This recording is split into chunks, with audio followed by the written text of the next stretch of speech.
idea for this film came to me in 1993 when I was living in India, in Lucknow, with my spiritual master Papaji.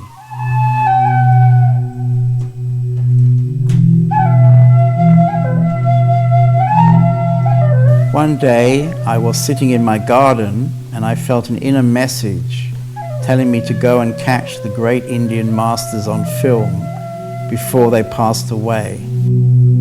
At that time I had no equipment or skills and I had no idea how to make such a film, but at the same time I was very touched by the idea and I must have kept it for a later date.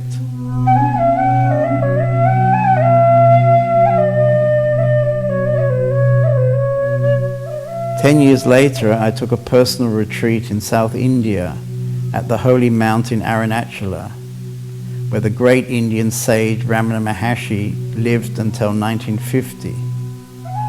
Sri Ramana taught two principal paths to self-realization.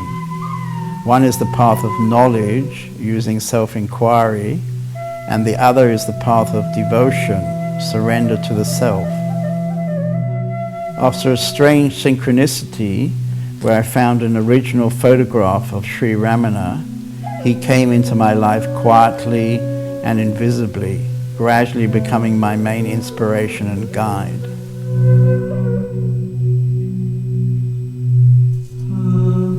While reading about him, I found that some people think his greatness comes from the fact that his mind had been destroyed, that he spoke from the self like a wireless. This notion is also believed by many of the world's seekers who are searching for no mind. I was sympathetic to this idea, but I also had doubts. I asked myself whether it was possible to be alive and have a destroyed mind. So finally, years after the initial message, this question gave me the push to get a camera and start the first of many journeys through India, interviewing the old and not so old masters.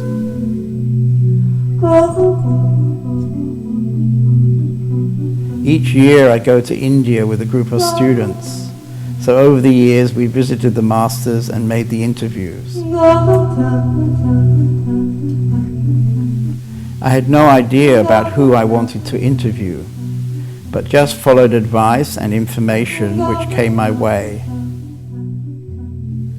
With this film, I want to offer a platform for each master to put his or her blueprint out into the world.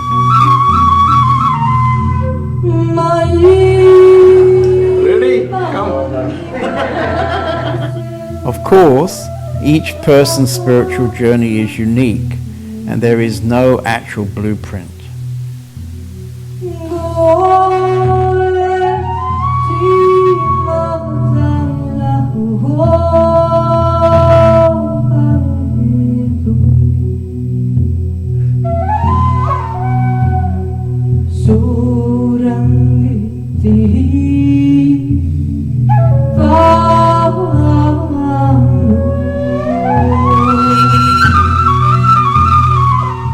I asked each master the same 12 questions based on Ramana Maharshi's teachings, such as, who are you? Do you have a mind?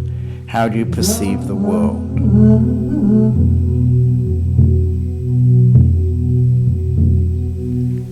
Sometimes it was a bit like hunting tigers, not so easy to catch them.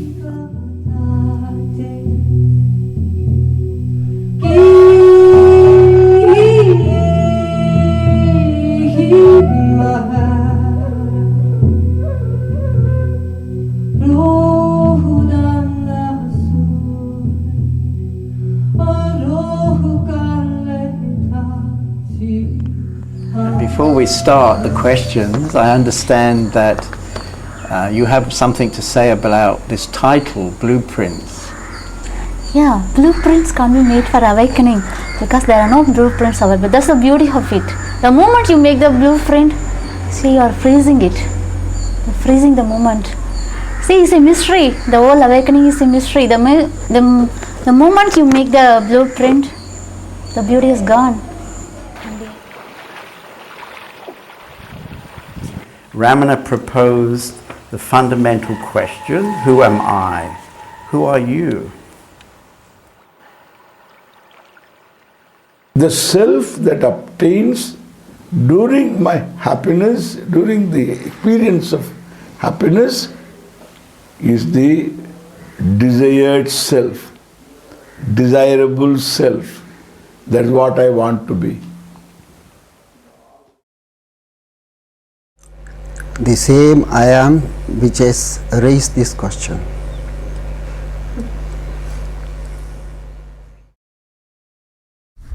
And when I know that I am not the doer, then I automatically know who am I. If I am not the doer, who can I be other than the source? I am not this, I am not that. I am what I am.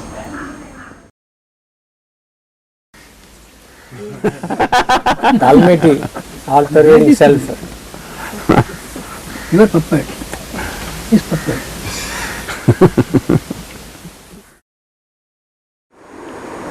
I don't know.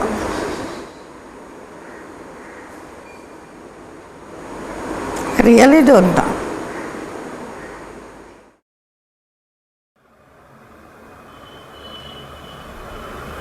The right answer is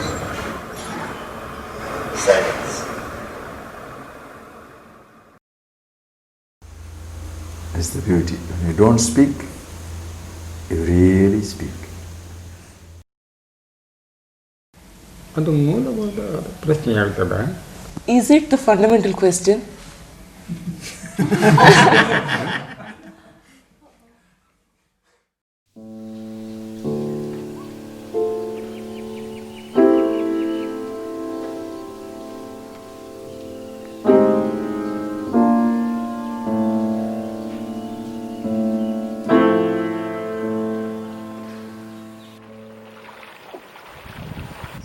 Many Western seekers come to India looking for enlightenment as though it is an experience. What is enlightenment? So, when I start asking people, ask yourself, ask anybody, what do you want in life? Everybody wants happiness in life. Somebody can say, no, I'm not a materialist. I don't want a house, car, these things, I want God. Why? Why do you want God? Have you ever got a phone call from God telling, hi, how are you doing? Why do you want God? He doesn't want you. Why do you want God? Most people want God, you know why? What the other person wants to get by hard work, this fellow wants to get by grace and prayer.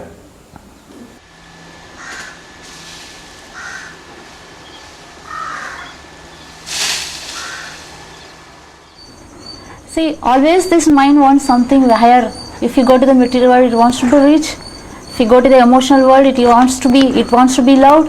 If it is a spiritual, it wants enlightenment. Always the higher things mind seeks. There is no such thing like enlightenment. There is no such thing as awaken. We are already that. We are already eliminated. We are not ignorant to be enlightened.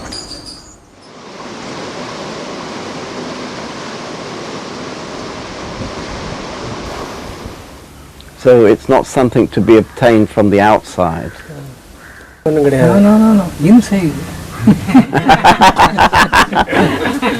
You are dead. இது கொடுக்கறதும் இல்லை, வாங்குறதும் இல்லை, கிடைக்கிறதும் இல்லை, மறைகிறதும் இல்லை. So there is no distance to achieve that. It is somewhere else, and we have to go there and get it. It is not like that. We don't seek experience. If you seek one more experience, then you have to interpret an experience. An experience is as good as you interpret it, how well you interpret it. We don't lack experience. See, one thing I'm telling you. See, I am seeing you, you are seeing me. This is one unit experience. In this unit experience, there is subject, there is object. This subject-object is opposed to each other. This duality. And this is going to be there all the time. If you resolve it for the time being, you don't become enlightened. You can resolve subject-object, in sleep it happens. So it can be resolved. There is no subject-object. That's all. The head is empty. Empty head is not enlightened head. It is lightened head. Okay? It is empty head. There is one which is the subject, which is also the object. That is enlightenment.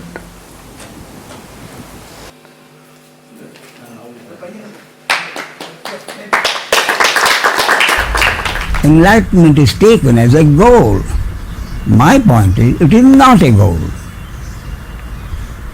What do I expect to get out of enlightenment or self-realization for the rest of my life that I didn't have before? Why am I asking? Who is seeking enlightenment? I am. I, Ramesh, a separate entity, is looking for enlightenment. So having got enlightenment, the separate entity must ask himself, having got enlightenment, what will I have for the rest of my life that I didn't have before? Unfortunately, that is a question the seeker usually doesn't go into. Enlightenment, that's the goal.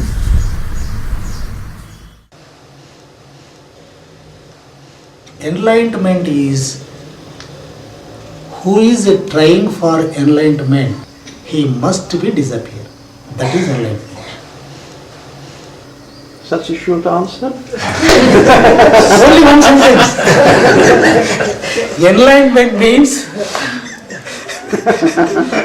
who want enlightenment, that person must be disappear.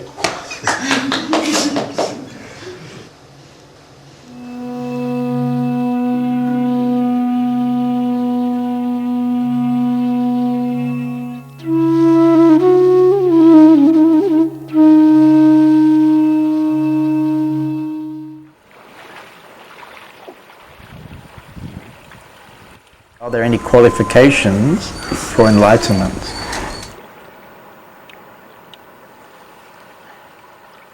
Qualifications? What qualifications? You need to be alive, that's all. The first requirement to be awakened, to be enlightened, is to be alive. To be alive like a child. Look at the child. To be alive like a flower. To be alive like a bird. Can you do it?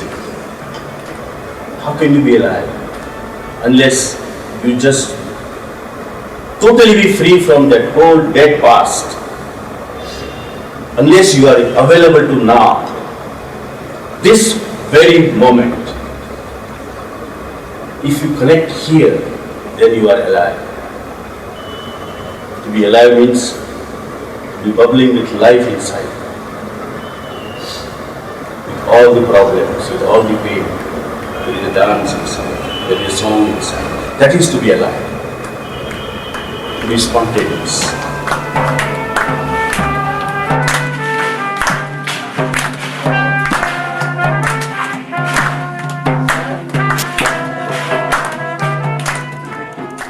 ಜೈಕಾರ ಅದು ನಮಗೆ ಪ್ರಯೋಜನಕ್ಕೆ ಬರುವಂತಹದ್ದು. ಈ ಅಲಂಕಾರಕ್ಕೆ ನಾವು ಬೀಳಬಾರದು. Just as in this box of sweets, the box is an outer cover and what is delicious, the important thing is inside. So he says the truth is inside.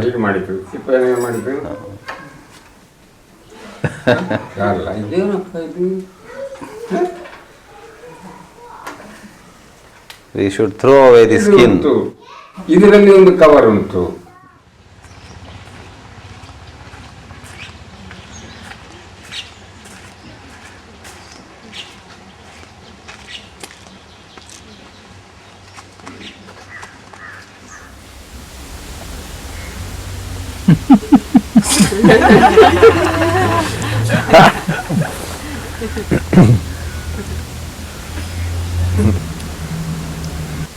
இறைவன் நாம்னு நம்பு, நாம அது ஒன்றுங்கிறவன் நம்பு.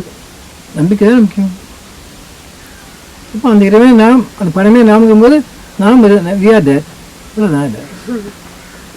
That we are. When the world is pulling you, you immediately remember that. Immediately bring into the awareness. We are that we are.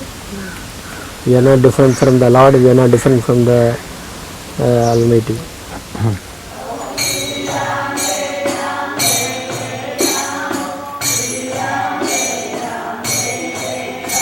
Now human birth is the gateway to liberation. Now having taken birth, we are also endowed with intellect. Using the intellect we find that there is something higher than what the world can give us. We can get only happiness depending upon certain conditions. And that happiness is always followed by sorrow. Now our intellect tells us there must be something more than this, eternal happiness. And we start trying for it. That is the occasion, that is the turning point in our life to return home. Then the efforts to go back home begins. We come in contact with a wise man who knows the truth. He tells us how to go back. He asks us to meditate on our true being, or any other method that will lead us to our original home. In that process, we purify ourselves. Means our mind gets purified. All those desires are dropped off, all the effects of the desires are dropped off, effects of actions are dropped off, and mind becomes perfectly still. When it is perfectly still, we have a glimpse of our true being. And further effort to remain in that state continuously, we get established in that state, which is our real home, our own self. We go back as naked as we started from there. That is the condition, to shed all that you have earned during your journey. Then we are qualified to enter our home.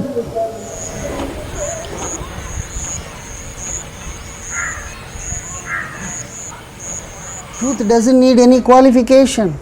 Maharshi gives this example when you go to a hair cutting salon, lot of hair, and then you want to rid of them, he has cut. Do you bend down and start measuring what all that have been, what all the long hairs, short hairs, how many of them, bundle them together, in one sweep you send them. You don't sit and start asking, measuring, counting, weighing, nothing. The whole non-truth has to be rejected right now, not tomorrow. What qualification do you need to be the truth? What qualification do you need to know that you are a human being? And Maharshi said, this place is the center for unlearning. Whatever that you have learned, gathered in your brain, when you unload yourself, the truth dawns. No qualification is necessary.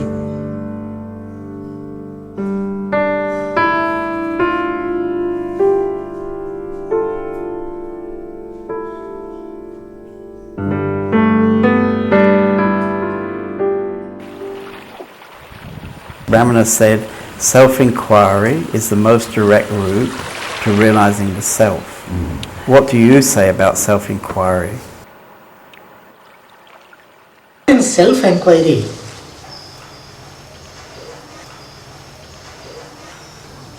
mind completely will be burned In other methods, it is too difficult. In those methods, there is I thought is still remain. When you have tendencies, impressions, desires, habits, at that moment, if you question who am I, it is also one of the thought only. No use of question who am I.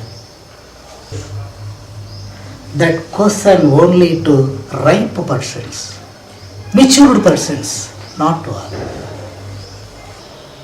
It is not thinking, it is not doing, it is not changing, it is not concentration. You are questioning, who am I? If any thought arises, that is I. With the help of I is thought. So, how you inquire that I? No chance to catch that I. Who am I means we require very, very purity inside. Naturally, heartfully question, who am I?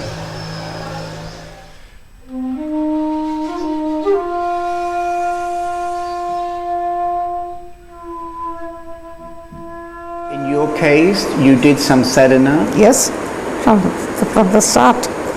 When I was 14, from then I began. Self-inquiry? Yes, yeah, I read his books. It was my father who went to Ramanashram, and he told me that Bhagavan says that you must realize yourself. And we began to do, you see, meditate. And one cannot get anything out of it. You cannot quell the thoughts within you. They will come like waves in an ocean. And then suddenly I saw Bhagavan before me. I never saw him before. I wanted to, but I saw his presence in a flash. So that was his Guru's grace. From then my sadhana began very progressive. You see, you must watch the thoughts which are entering in your mind. So just think, who is thinking, for whom these thoughts arise, and just only, it is not a question. You have to go to deep inside you to search for them, well, the source of the thoughts. That's how I did. The translation is very good. I just grace. ಹೂವ ಮಾಹಿತಿ ಇದು ಹಾಕಿದ್ರೆ ಇದುವೇ ನಾನು ಬಾಕಿ ವಿಚಾರಕ್ಕೆ ಅದೇ ಮನಸ್ಸನ್ನು ಒಳಗೆ ಅಂತರ್ಮುಖ ಹಾಕಿದರೆ ನಾನು ಇದಲ್ಲ, ಇದರಲ್ಲಿ ಇರುವವನು ನಾನು.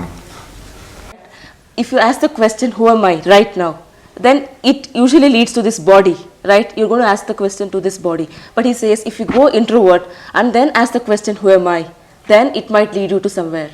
ನೋಡಿ, ಯಾರಲ್ಲಿ ಯಾವ ಪ್ರಶ್ನೆಗಳು ಉಂಟು ಅದನ್ನು ಅವ್ರು ಹೇಳಬೇಕು ಅಂತಿಲ್ಲ, ಪ್ರಶ್ನೆ ಕೇಳಬೇಕು ಅಂತಿಲ್ಲ. ನಾವು ಉತ್ತರ ಹೇಳ್ತಾ ಹೋಗುವಾಗ ಅವರ ಪ್ರಶ್ನೆಗೆ ಅದರಲ್ಲಿ ಉತ್ತರ ಸಿಕ್ಕಬಹುದು. ಇಷ್ಟೇ ನಮ್ಮ ಸಿದ್ಧಾಂತ.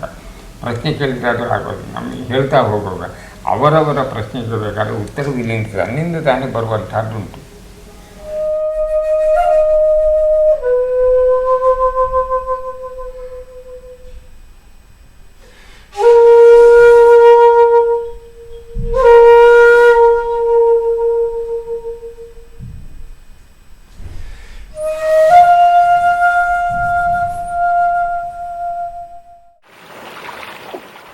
Ramana was asked, when will the realization of the self be gained? And he replied, when the world, which is what is seen, has been removed, there will be realization of the self, which is the seer. What is the true understanding of the world? Unless there is an ego, there is no world. Because the ego is the subject which is aware of the world of duality. So naturally, if the ego turns its attention away from the world and turns towards its very source, and that ego, that mind is called the introverted mind, and then it merges in its very source. It is just like a spell. As long as the person is under the spell, he doesn't know that he is under a spell. When the Shastra tells us to analyze, see for yourself. If the I is not there, do you think there is any duality? In other words, I is the very focal point on which the whole of duality is hinging now. Nobody will be able to say in deep sleep there is duality of any kind. It is absolute, absence of duality. In other words, it is non-duality, it is pure consciousness which can never be understood by the mind.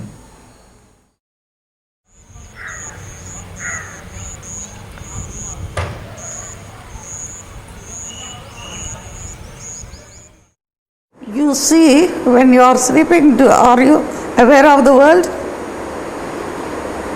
When you're sleeping, no. No. Then where is the world?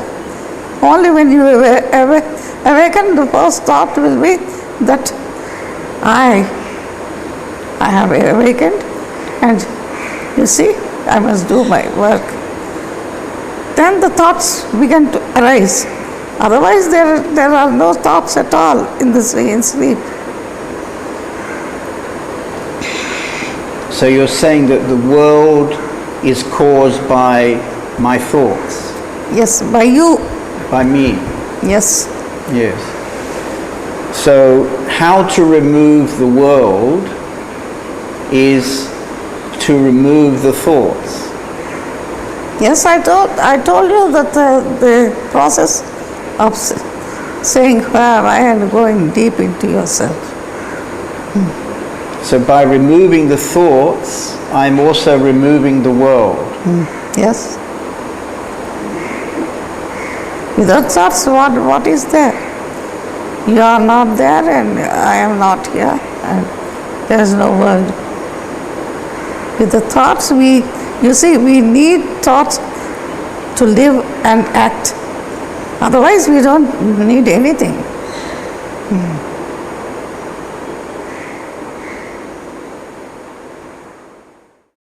Can you say something about attachment?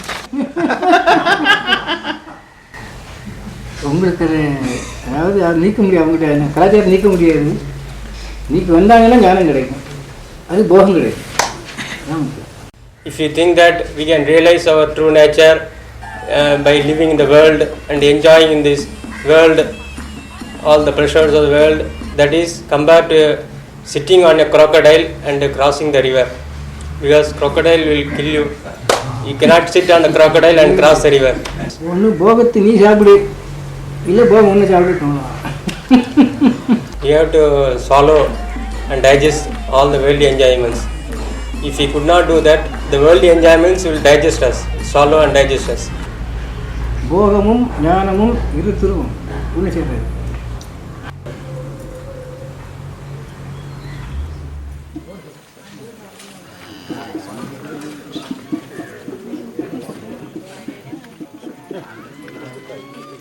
Creation is nothing but knowledge, is it not? When I talk to children, there is a thinking, that knowledge is in the book, in my backpack, the geography, the arithmetic, the history, all these, the science, the basic sciences, the biology. It is a shift to understand that knowledge is not in the books. Knowledge is right here. knowledge is in the creation. All that is here is knowledge. This tree grows in intelligence. There is knowledge manifest here. Creation is omniscience. If creation is omniscience, then there is no entity separate from the creation called God. Omniscience is God. Creation is omniscience. Therefore, creation is God. All that is here is God. All that is here is intelligence, the presence of intelligence. In this breeze is Ishvara, is the Lord. In the air we breathe is the Lord. There is right amount of oxygen. There is right amount of carbon dioxide that comes out. Everything is balanced. There is right amount of temperature in the body. And therefore, everything in and around is nothing but knowledge manifest.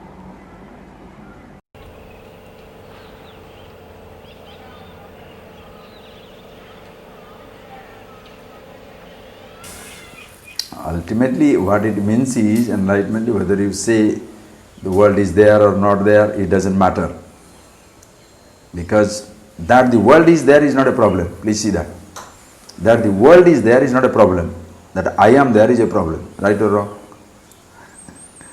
That the body is there is not a problem. That the body is hungry is not a problem. I am hungry. That the body is dying is not body's problem. So you see, understand your nature, who you are, then let the world continue. How does it matter? Why should it disappear? Why my body should disappear? Why should thought should disappear? Why should anything should disappear? Let me disappear. Let me disappear means what?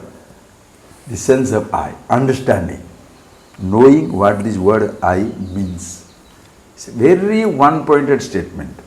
It's only one word.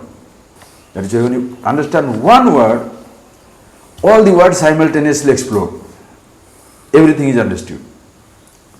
That is why you don't have to throw your roles, you don't have to change your body, you don't have to change your religion, you don't have to change your belief, you don't have to change anything, you don't have to dismiss the world. Let it be exactly as it is. I play, work out.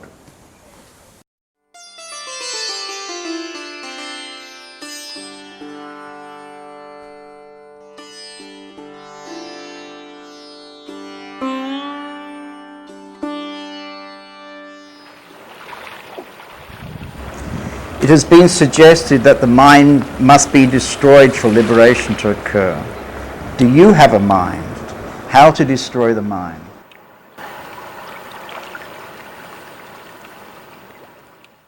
The world is, if it is real, it cannot be destroyed. If it is not real, it need not be destroyed. Suppose I say the world is to be destroyed, you will be trying to destroy the world and you will find you cannot destroy the world. And mind should go. Why should it go? The mind doesn't stay, it has no staying power. Mind is thoughts.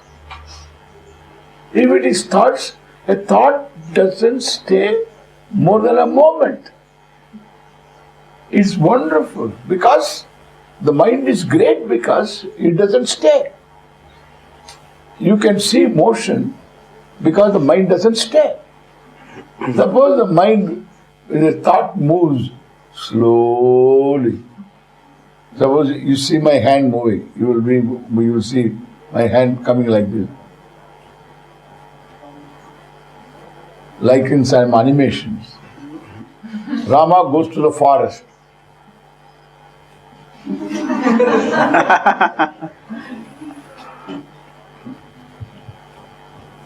See the smoothness. Why? Because the mind is momentary. What is to? Why should you destroy? It destroys itself.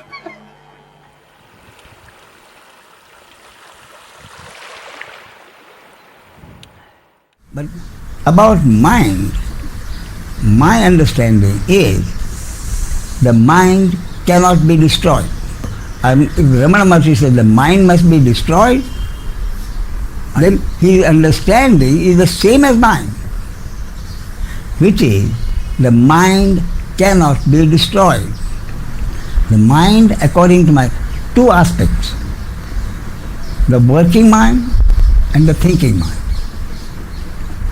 The working mind has to be there even for a sage to live his life, for the simplest action to be done, for anything slightly more complex, where some planning has to be done. The working mind has to be there. In the ego, the doership has been destroyed. In the mind, the thinking aspect has been destroyed. So that, in the case of a sage, the working mind always functions. The working mind is always in the moment.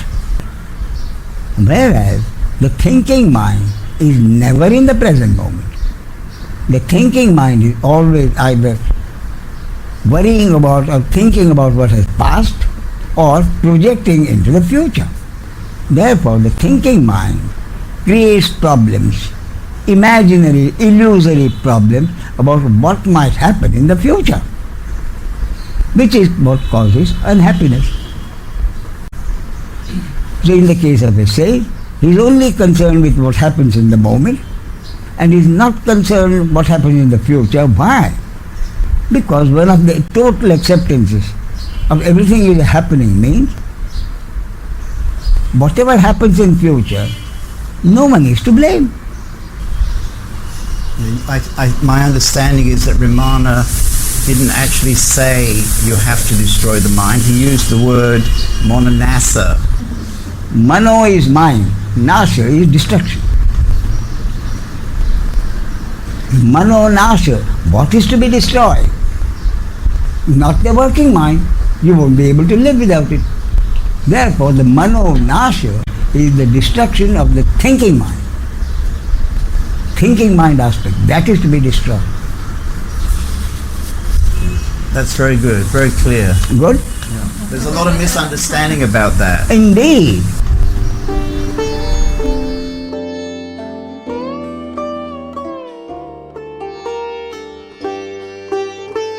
Mind has power like one star in the sky, shining, one star. And consciousness or awareness is like a sky. So when this sky is open, when we become the sky, when we become the awareness, then mind just blow, finished. No any work. Very far, very small happened. Now when in mind is everything. Mind is very big. And when awareness come, totally consciousness happened, and then this mind is like a tiny, like a star, like in one corner, one little corner in the sky. And the sky is full with millions stars.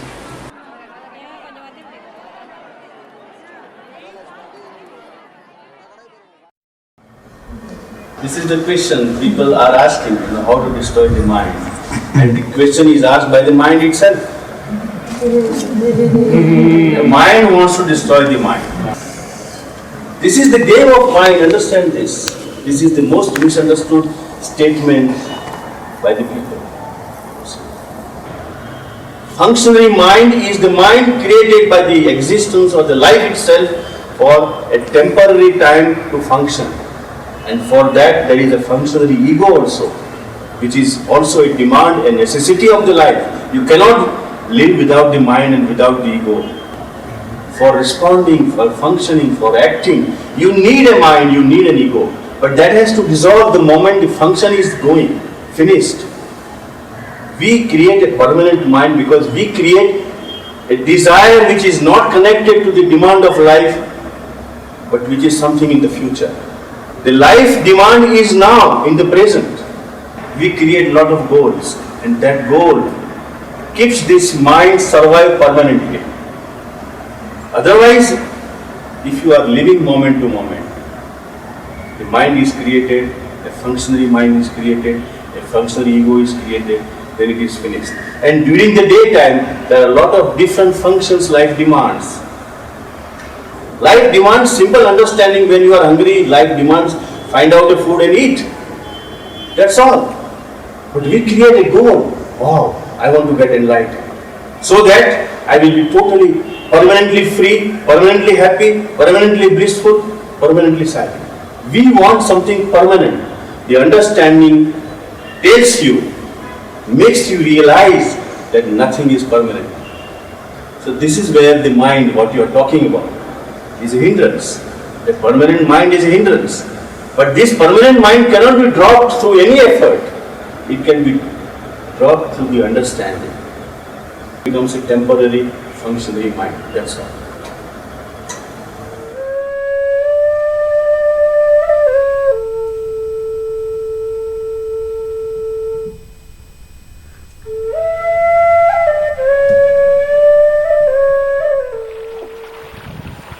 What about vasanas, the tendencies of the mind?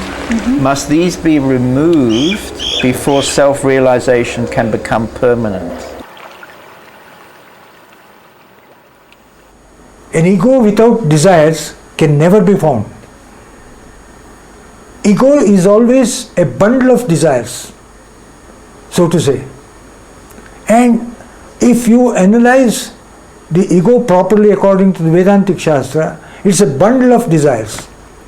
And these desires, when they become very powerful, they prompt you into action, because it is desire towards acquiring something from the outside world.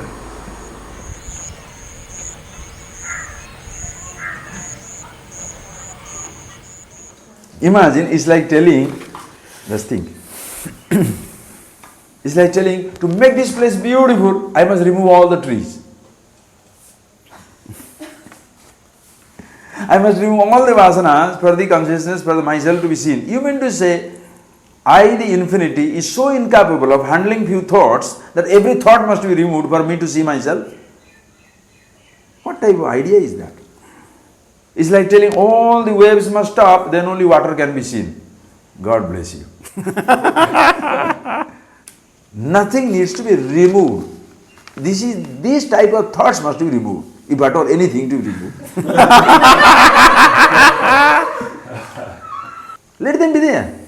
That there is not a problem. That I use it is a problem. That there is a knife is not a crime. But if you misuse the knife is a crime. That there is a thought is not a crime. That you misuse the thought is a crime.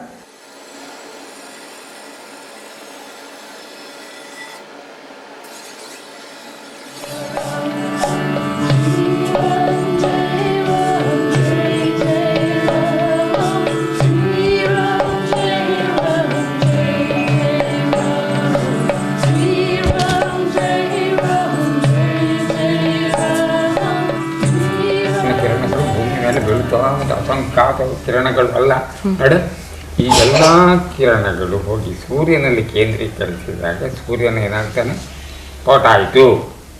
ಅದೇ ರೀತಿ ಬಾಹ್ಯ ವಿಚಾರಗಳಲ್ಲಿರುವ ಮನಸ್ಸನ್ನು ನೋಡು ಅಂತರ್ಮುಖ ಮಾಡಿ ತನ್ನ ಮೂಲ ಸ್ಥಾನದ ಶಕ್ತಿಯಲ್ಲಿ ಕೇಂದ್ರೀಕರಿಸಿದಾಗ ಶಕ್ತಿ ತನ್ನ ಸ್ಫೋಟವಾಯಿತು. ಅದೇ ಸಮಸ್ಯೆ ಎಂಬ ಸಿದ್ಧಾಂತ. The same, likewise, in our heart, when all the thoughts are focused at the center of our heart, the expansion, then there will be a bang. And he's suggesting this is a moment of self-realization? Yes. Like aha. Kavita, ಆವಾಗ ವಾಸನೆಗಳು ಇಲ್ಲ, ವಾಸನೆಗಳು ಇರುವವನು ಇಲ್ಲ. ಅವನ ಅಸ್ತಿತ್ವ ಹೋದ ಮೇಲೆ ಮತ್ತೆ ವಾಸನೆಗಳಿಗೆ ಎಡೆ ಇಲ್ಲ. ಯಾರಿಗೆ ಆ ವಾಸನೆಗಳಿಗೆ ಉಂಟಲ್ಲ ಒಬ್ಬನಿಗೆ ಅವನೇ ಇಲ್ಲ.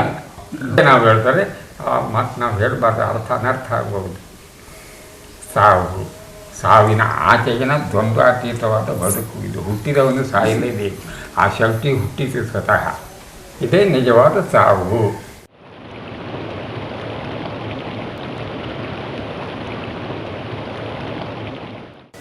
Can you say something about those tendencies? Tendency means every thought leaves an impression. Every action leaves an impression in our mind. That is why you use the word, we are gathered out of dirt. Every thought Every good thought, every bad thought, every action, good or bad, leaves an impression or layer of dirt in the mind. You can imagine what we had done many years ago suddenly comes to our mind now. It has been there. All those things have to be removed before we can say we have shed all that we have earned during our lifetime. Then only we are absolutely pure, absolutely free or qualified for liberation. For example, when we went to Nityananda's ashram, there are many small caves where you can sit. So the feeling is that it takes many years of hard work to purify the mind. Many years of hard work, definitely. Well, it depends upon how much we had gathered, how much dirt we had gathered. In some cases it is not difficult because they have not gathered much of a dirt. When the dirt is like a mountain, it takes a longer time.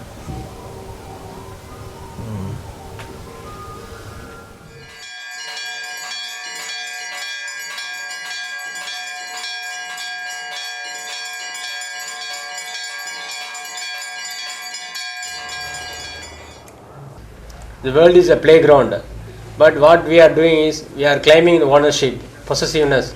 This is my husband, my properties, my children. So if you have these properties, if you have these qualities, then we cannot realize the true self. விளையாட வந்த பொண்ணோ பொருளோ கணவனோ மனைவியோ குழந்தையோ வச்சு விளையாட வந்து நீ என்னுடைய சொந்த முறாட்டினால வந்தது தான் அந்த ஜீவ பொருள் ஆத்மா மூடிக்கொண்டது. அப்போ என்னுடைய இந்த எண்ணத்தை விட்டுட்டீங்கன்னா அந்த ஜீவ பொருள் விலகி போச்சு, நீ ஆத்மாவை தான் இருக்க போகிற. பொண்ணோ பொருளோ மண்ணோ உறவு, அது கணவன் மனைவி குழந்தை உறவுலாம் எனக்கு விளையாட கொடுத்தது.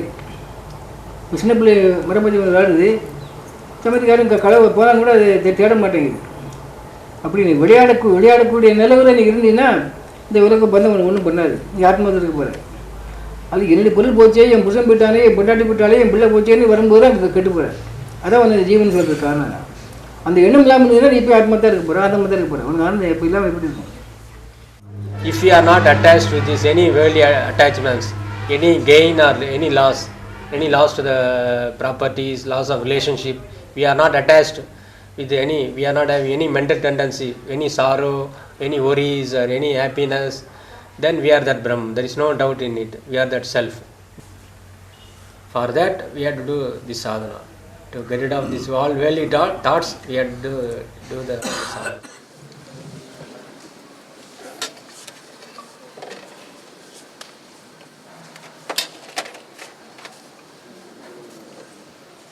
Tendencies of the mind, they are coming from previous births. Suppose if you do a work, we expect result. Generally, if you do a work, we expect result. Then result will come. We enjoy it. We enjoy it. In enjoying the result, tendency will spring.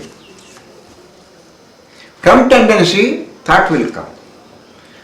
From thought, we do action, selfish action.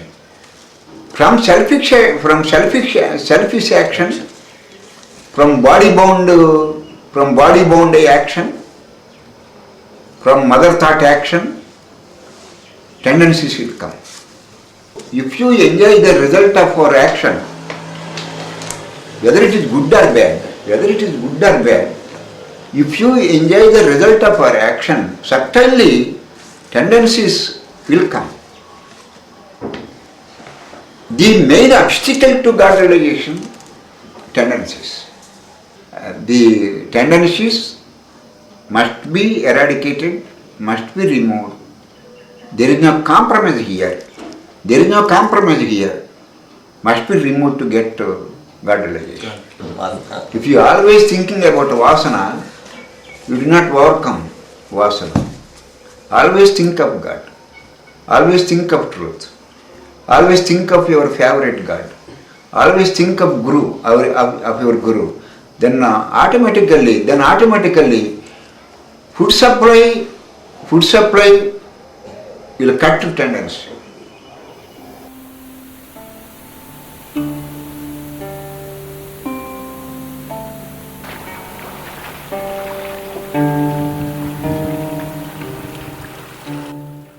At the end of his book, Self-Inquiry, Ramana mentions Jivan Mukta as the enlightened state. Are there stages of enlightenment?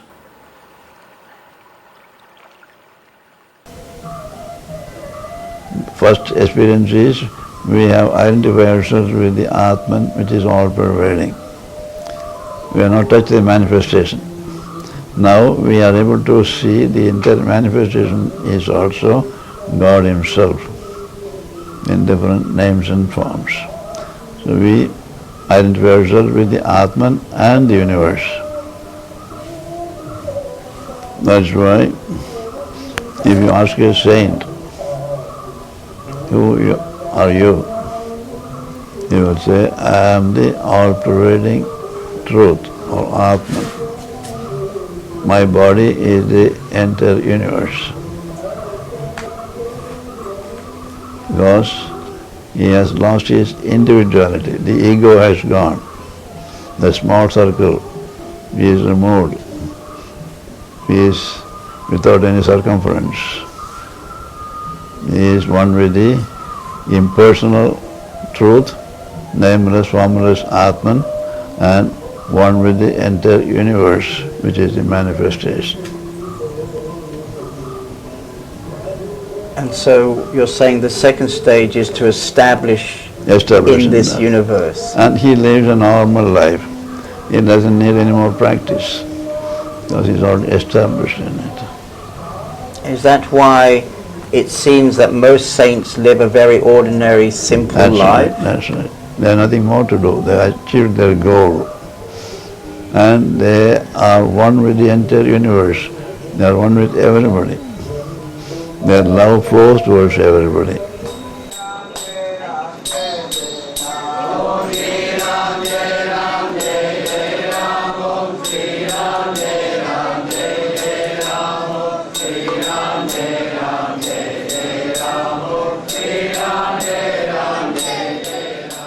But I don't believe in these stages. You are that. There is a stage in the self. Who can create stages in the self? I don't want to ridicule the books or what the authors, I don't know. But that's what I feel, there is no stages. That's what the truth to me is, there are no stages. Then somebody will say there are 100 stages, you walked only 4 stages, then Ramana has to walk rest of the 96 stages, right? So who fixes the stages here? There are no stage. Either you are the self or you are not. Either you are in the mind or you are not in the mind, that's it.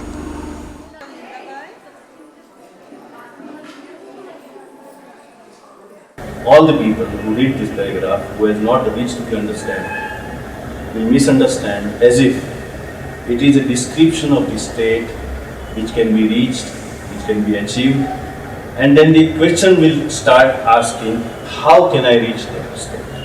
How can I become Jivan Mukta? How can I become Jivan Mukta? Because any description of the state is misunderstood as if it is the result of some effort or to be reached or to be achieved. This is the unfortunate part of all expressions of the state. Ramana has expressed very clearly what the state is. We misunderstand as if it has to be reached, it has to be achieved. That is why our question is this the enlightenment? This is a desiring mind which is misunderstanding and creating a desire to reach that state. I am saying that it is a plain description of the healthy state of your being. See. And that is why the description of the enlightenment state by all these masters has misled these disciples. How? Because they misunderstand the description as if it is a goal. The description becomes a goal.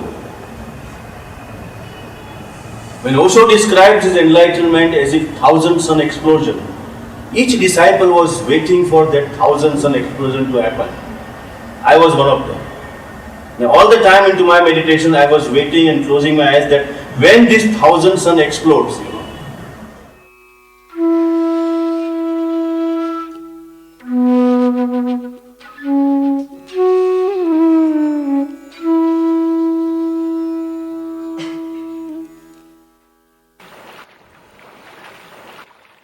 It appears essential to meet a guru and to stay with that guru.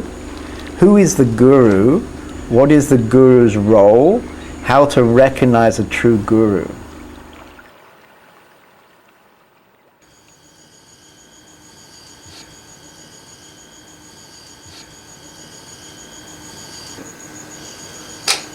You try to purify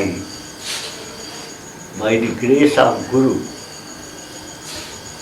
You can't purify himself and lady herself. You have to take help from Guru. And if you have utmost demand for realization, you will get Guru. Until you have no extreme demand for realization, you will not get Guru. When you get Guru, he will open your heart. And love will open. Heart is universal. And you will see everybody his own. Until you have to go inside. And you see inside your ego. And that ego will go by the grace of Guru, by the help of Guru. You can't put out that ego with own effort. You have to search first Guru. Then you will get realization, peace, love. Just like a dirty water connected with Ganges. Ganges automatically purify that water. Understand? Ganges will not come to dirty water. Dirty water will connect Ganges. If you have extreme desire to realize, your Guru will come, Guru will meet you, and he will give you peace. He will open your heart.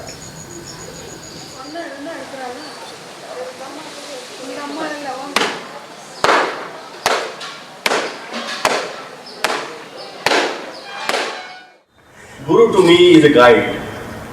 He is a guide.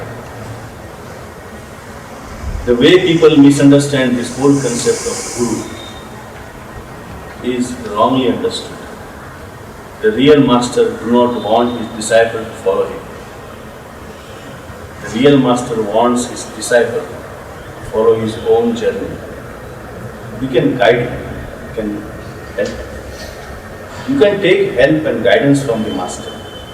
So they are guides. But you cannot just sit on the feet of the guide, thinking that he is going to take you to the journey to your destination point. This is an escape. This is not the truth. And the reality is there is nothing that you can do.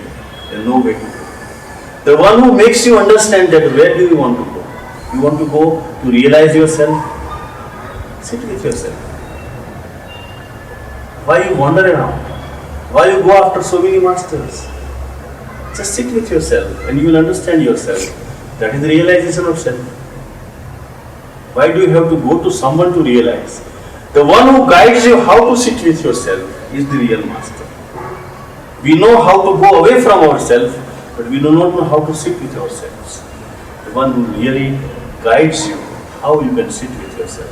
This is what I say. Accept yourself. Allows you to sit with yourself. We never sit with ourselves because we never accept ourselves. You vacate. The moment you are alone, you start feeling lonely. Those who really found the right master, it is not that they searched for it and found it. The master themselves found the disciples. Right. So that is the way. And not only the master, the life creates a situation where you are meeting that person and getting the right guidance. See, what you have to do is just stay with your thirst, stay with your longing, stay with your pain. Just stay with it, accept it. And then in that, you will see that there is somebody who is available always, always available.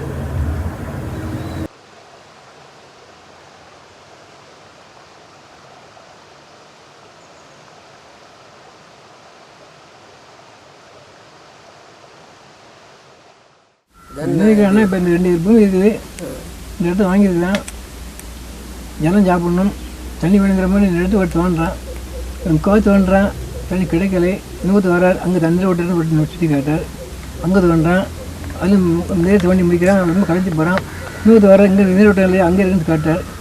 இப்படி சுற்றி சுற்றி காட்டும்போது பல மாஸ்டர்களை பார்க்கும்போது கொஞ்சம் சொல்கிறாங்க, தண்ணி சாப்பிடுறது இல்லையே, ஒரே இடத்துல ஜானுக்கு வேணுங்கிற மாதிரி தோண்ட ஆரம்பிச்சேன்னா அது கண்டிப்பாக தண்ணி கொடுத்துரும்.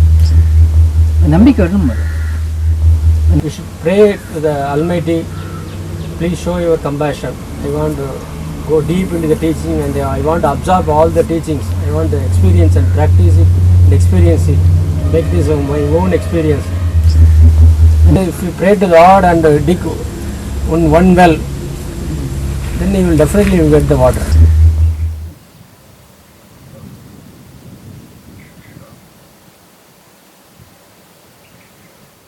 They say if you are ready, teacher will come. That's not correct. If you are ready, you will spot the right teacher. You won't get carried away. If one is half-baked, then he easily gets carried away. You go by the length of beard.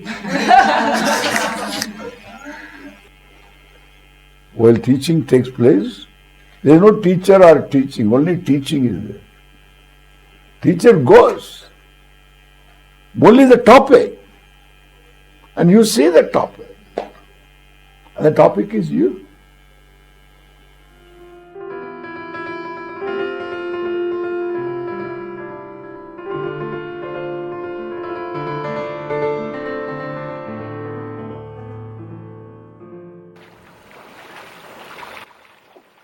Ramana's devotees had tremendous devotion to him and he to Arunachala. Please say something about bhakti, devotion, in the pursuit of awakening. Sometimes bhakti or devotion is looked upon as an activity. Let's have some bhakti, Let me sing some bhajans, light a candle or a lamp.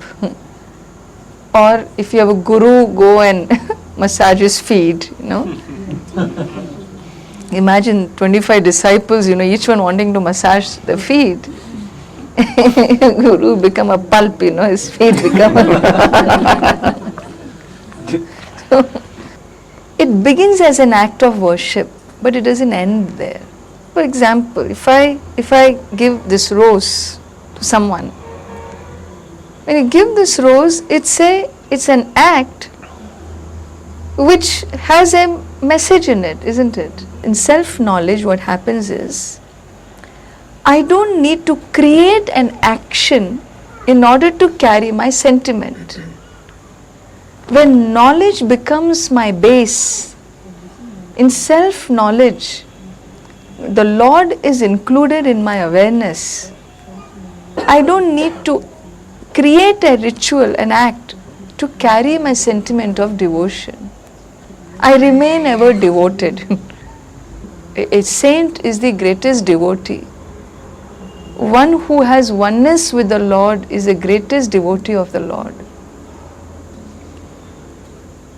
Then you say, well, if he is one with the Lord, how can he be devoted to him?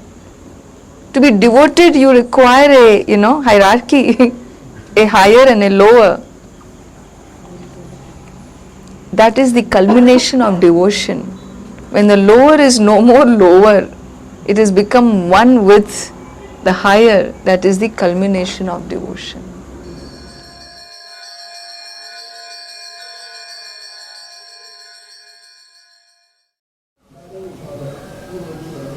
If you ask, what is devotion? Yeah, what is devotion? Here, our master has taught us, devotion is one of the simplest and the safest way to return home. In the beginning, we see the divine or the Supreme Being as separate from us, because we have not understood that we ourselves are that. We think of him as a personality outside us, or as a power outside us, and give all our love and devotion to him. Then we come to understand that he is seated in our own heart. We are not different from him. And finally, we realize our oneness with him. So are you saying that in the beginning you must surrender to somebody, the teacher, the guru? To somebody, get guidance from the guru. Who is that guru? One who has become one with the Supreme Being. Because in the West we're a bit nervous to surrender to somebody. Surrender has a different meaning there. The surrender is defeat. If you say, use the word defeat, it is a defeat of the ego in us. The ego disappears. Accepting that I have no power, it is your power that has been working. And I have been claiming wrongly that I am responsible for it. So you're saying that when you deeply surrender to somebody, naturally the ego will fall away. That's right. Somebody means the Supreme Being. That power, he controls the entire universe.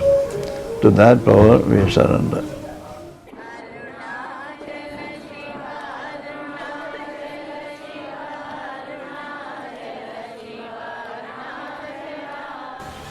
பக்தி இல்லாதபடி சுத்த அத்வைதம் நாம் ஆத்மா தான் நாம் பரம்பொருள் தான் அப்படின்னு போனால் நிறுத்தி கேட்க முடியாது, கண்டிப்பாக கீழே அடங்கிடுவான்.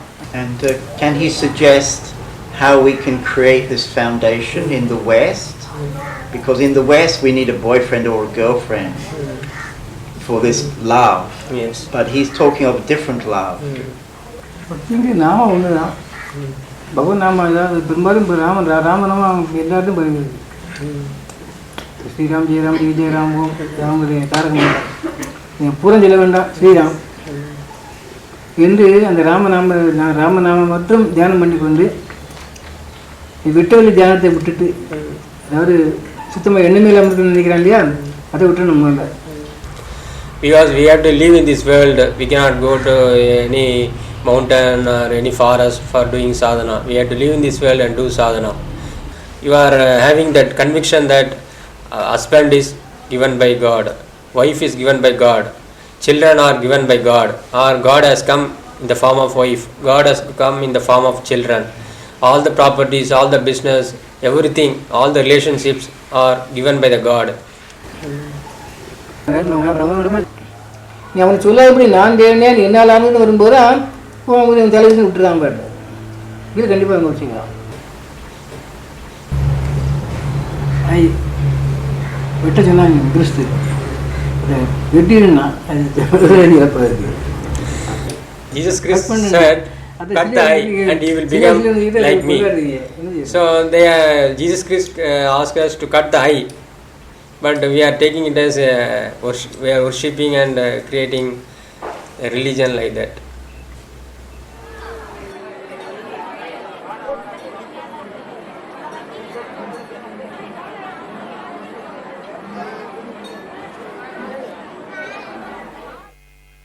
Suppose I say, look at this banana. You will say, what has happened to Swami?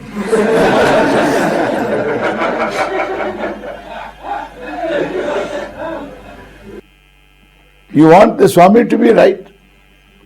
But you can't oblige your own thinking. Because Swami is not right. Why? I have no choice. You have no choice. You don't will this to be banana or orange. It is orange. Your will has no place. There is knowing. Will doesn't play a role in knowing. Eyes are open. Object is there in front, lighted properly. Sight takes place. If it is orange, it is orange. If it is banana, it is banana. And suppose I say, look at the bunch of oranges. For a change, okay? This is for a change. What choice do you have? You don't have a choice. And therefore you surrender totally to your eyes, correct? Your surrender, your Atma, ego, Manaha, everything is just at the altar of your eyes. This is what we say surrender.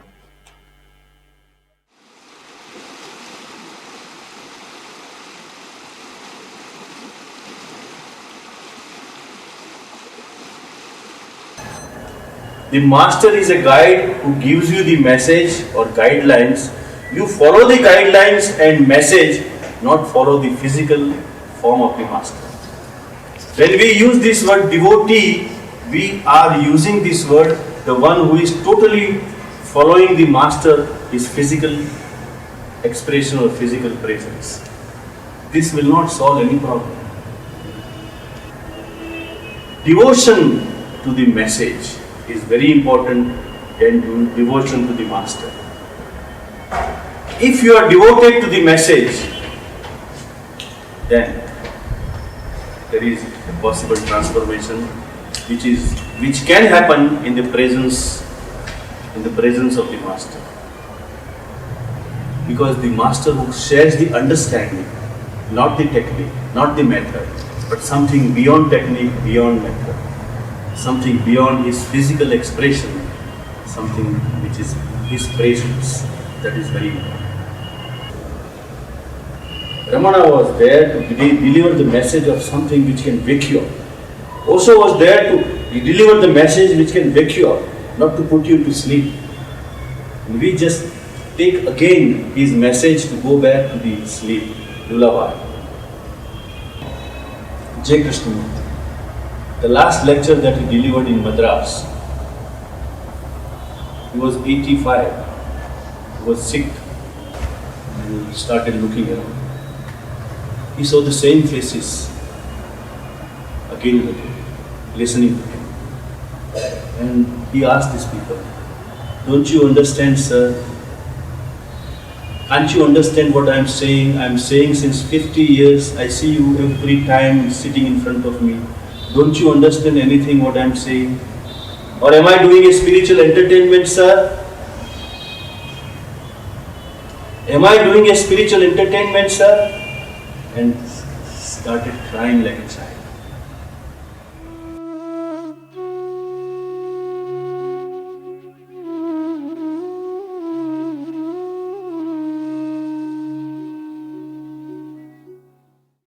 Seekers often have a curious idea about the enlightened state. Please describe your typical day and how you perceive the world.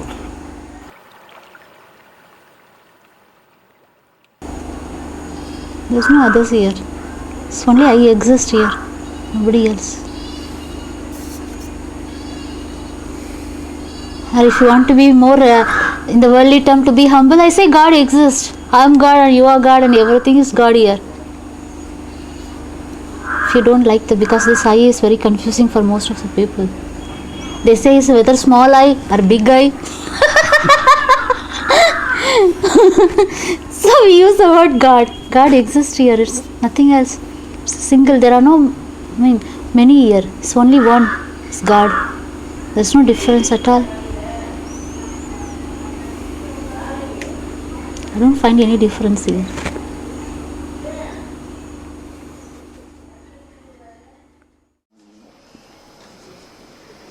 Jnana sees the world, not separate from himself.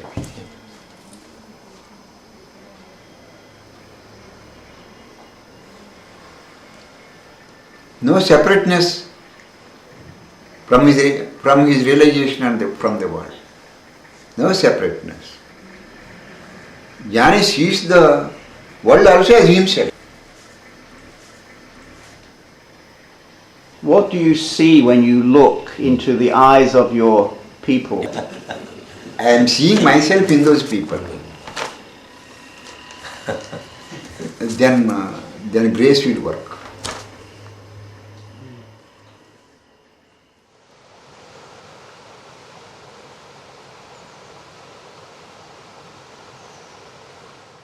I feel like everybody. I don't feel I am something of a realized soul or anything. Just like them, I play with them and I talk with them and I'm sometimes I'm very naughty. You're naughty? Yes, of course. They like it very much. Even in the car, I go on singing. Yes. When I am singing, I am immersed in the song. I forget myself. In Bhagavad Gita, Arjuna has asked what you asked me now. Oh Lord, what is the description of a wise man? You know, Krishna completely ignored the question. You know why? Because if he says, a wise man speaks Sanskrit and speaks very slow, tomorrow 5 billion people will start speaking Sanskrit and very slow. Does he move? Yeah, very fast walking. Everybody will start doing fast walk. It's like Gandhi, Khadar. So anybody putting on a Khadar, can you make him a Gandhi? A wise man may sit down in a particular way, walk in a particular way. But a particular way of sitting down, walking, speaking, living doesn't make you wise. A wise man can choose a lifestyle, but there is no lifestyle of the wise. Be wise and choose your lifestyle.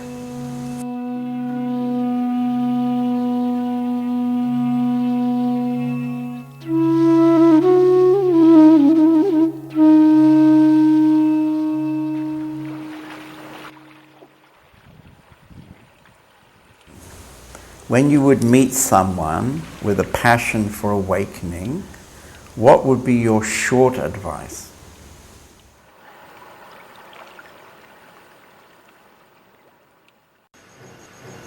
I have only one message, spiritualism. That is called peace. Love will open automatically. Love is not in mind and intellect.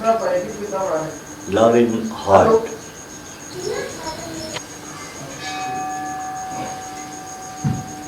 That is universal point. God is one.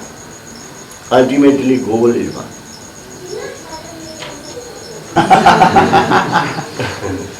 I am being a spiritual man, my method is one for every country.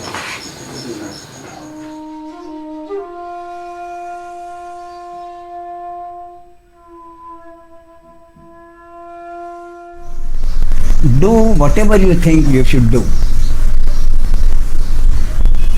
and never expect any result. Do whatever you think you should do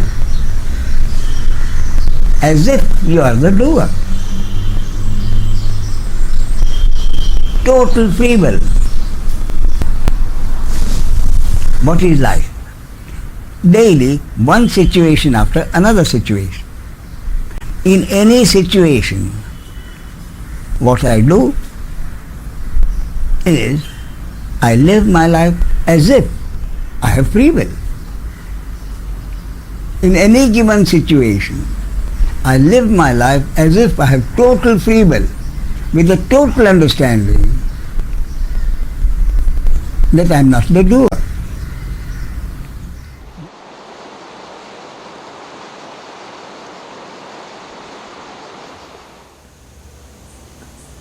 To keep that passion going until he sees himself. Okay. He must.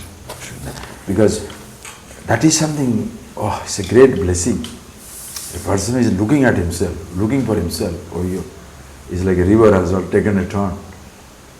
You know, whatever way you can help him, help him. Because the person is available.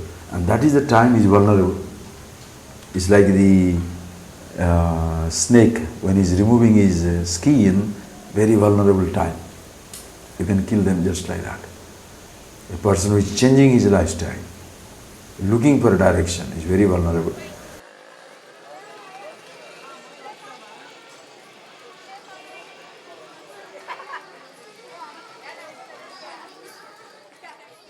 If you are ready, it will come to you in a minute.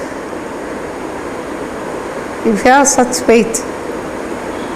You're saying that for realization, there has to be tremendous desire, tremendous longing for realization. Yes, of course. There has to be a passion, a fire. Yeah, I used to cry.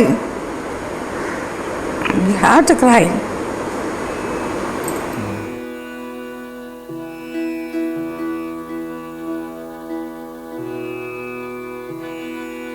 Spirituality is not just about healing.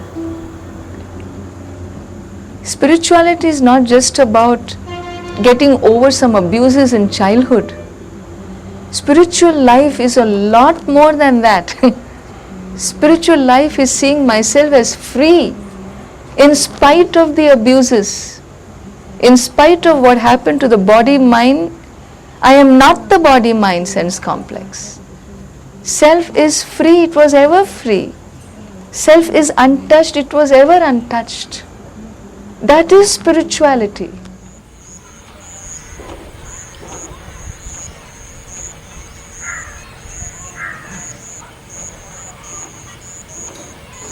And if you approach a person who is really a Shrotriya Brahmanishta, he teaches this the correct method. And there is no question, there need not be any doubt that he will definitely deliver the goods, bring you that sense of conviction, after which you will never, waver, and you will never get any doubts also. That was the case, in my case, when I saw this teacher, I got it. I am convinced. And I need not seek anybody else's advice also. In fact, a stage has come when I can give advice to others. So such a powerful personality I came across. I was lucky.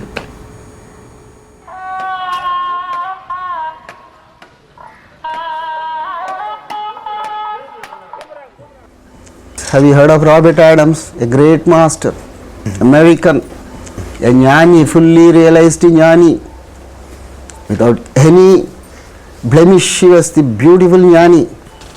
I had the great opportunity of visiting him continuously for 3 years in America, and I used to hold his one knee. Sit. I like Mahatmas. Not only their words, their presence, their every movement, even a finger movement, even the mustache, hairs movement, I love, because everything is truth. Truth is what? Bliss. Truth is not a concept. And when there is that bliss in Robert Adams, for a fool like me seated next to him, I was also swimming in bliss. There was another friend of Robert Adams, 20 years they were all close friends, John Wilkins. He just held another knee of Robert and then said, Robert, today we have been so close friends and I have been listening to your talks. Today I want you to make me understand in my own level what is truth and what is non-truth, what is reality and what is non-reality. Robert, don't play the game of saying it is omnipresence, it is omnipotence, it is everywhere there is no place where it is not there. All that I don't want. I have heard it enough. But make me understand from my level.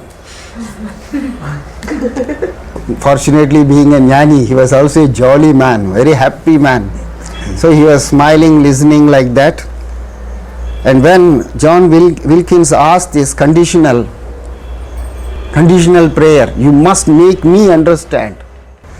Suddenly he assumed a very serious look, because his devotees, admirers knew his moods changed because of the disease. So one moment he was very happy, next moment he assumed a very angry face. Who are you? Then John Wilkins thought that Robert is in a different mood. He is capable of forgetting also. So he has forgotten him. This is all his problem, not Robert's problem. It's all his thinking. So he said, I am John Wilkins. He just looked pleadingly. He was looking at him. I am John Wilkins. And Robert again looked at him. I am John Wilkins. Then Robert gave one of the most beautiful smiles I have ever come across in my life. He said, John, in that I am is the truth, John Wilkins is the untruth. I am is the reality, John Wilkins is the unreality.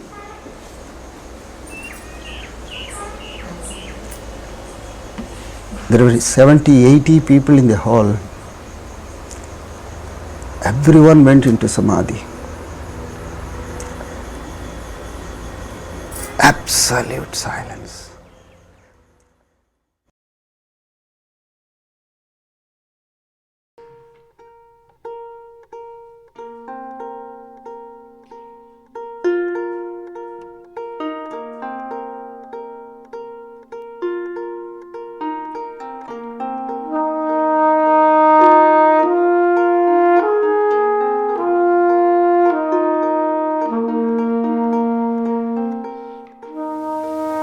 Each interview was a beautiful meeting in presence.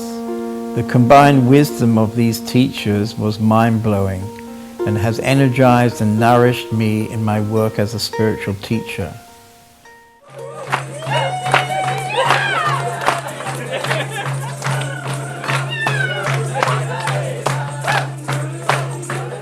We have been welcomed back on regular visits to many of the Master's ashrams, and several have become good friends.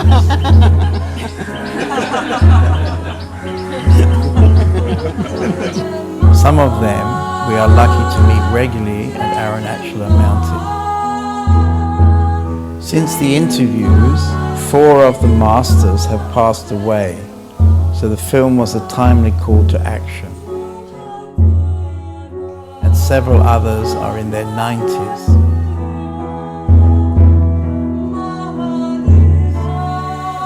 It was a wonderful experience to meet them and capture their blueprint of truth to share with others.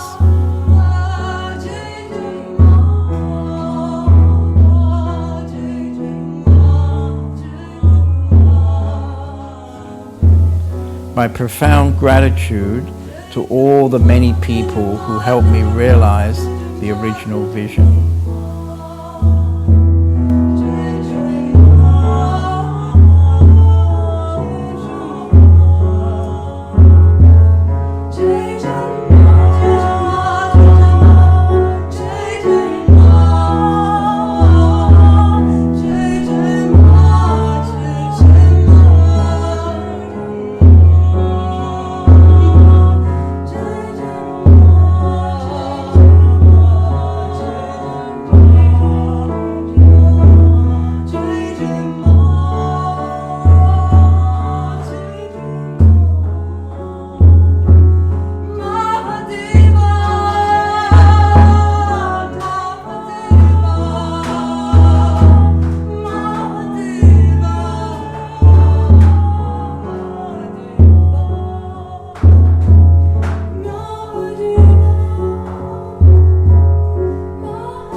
because we're Western people, we don't have much time, and so we would like to awaken very quickly. And in your introduction, you're suggesting long years of study. And unfortunately in the West, nobody has time for that anymore. Do you have some recommendations for the McDonald's approach? Okay.